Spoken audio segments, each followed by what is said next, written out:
লামনিংয়ে ভয়াবহ পথ দুর্ঘটনা। লামনিংয়ে সেকেন্ড এপিটিপির সামনে ভয়াবহ পথ দুর্ঘটনা। দুর্ঘটনায় মৃত্যু আমেরিকার মহিলা নাগরিকের। মৃত মহিলার বাইক রাইডারের নাম বেরি থমসন। তিনি আমেরিকার জর্জিয়া রাজ্যের বাসিন্দা। শিলচর থেকে AS11 নং 804 নম্বরের রয়্যাল এনফিল্ড বাইকে তেজপুরে যাওয়ার পথে লামনিংয়ে এই দুর্ঘটনা ঘটে। একটি ট্রাক বাইককে ধাক্কা মারার ফলে এই দুর্ঘটনা ঘটে। বর্তমানে আমেরিকার মহিলা নাগরিকের মৃতদেহ লামনিং হাসপাতালে রাখা হয়েছে। মৃত মহিলা শিলচরের কেডি রাইডার্স গ্রুপের সদস্য ছিলেন। অন্যদিকে লামনিং পুলিশ পালাতক AS11 FC9188 নম্বরের ট্রাকটি উদালির কাছে জব্দ করেছে।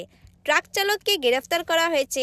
তার নাম বেহিত আলবাব লস্কর, যিনি হাইলাকান্দির বাসিন্দা।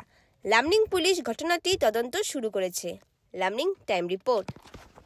একচুৱেলি তেখেতৰ নামটো হৈছে বেৰি থমছন।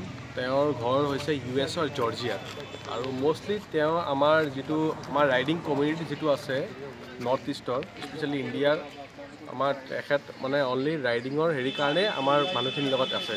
আৰু অৰিজিনেল তেওঁ ক্লাবৰ কেডি ক্লাব এটা আছে, যিটো হৈছে আমাৰ শিলচৰৰ। তেখেতৰ তেওঁ মেম্বাৰ হয়, অফিচিয়েল মেম্বাৰ হয়। আৰু তেওঁ আহি আছিলে শিলচৰৰ পৰা টুৱাৰ্ডছ তেজপুৰ। তেনেকৈ ৰাইডাৰ এজনে ঘৰলৈ গৈ আছিলে। আল্টিমেটলি দুখৰ বিষয় যে তেখেত তেনেকৈ ট্ৰাকে বোলে খুন্দিয়াই পেলাই মাৰি থৈ গ'ল। একৰ্ডিং টু পুলিচ কোৱা মতে হিট এণ্ড ৰান কেছ হৈছে।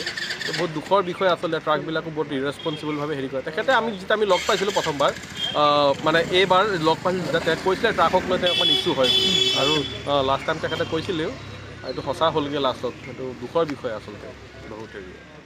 হিট এণ্ড ৰান কেছ হয়। আমি অলৰেডি গাড়ীখন ডিটেইন কৰিছোঁ। এতিয়া আমাৰ যোনখিনি ফৰ্মেলিটিজ আছে আমি কৰি আছোঁ।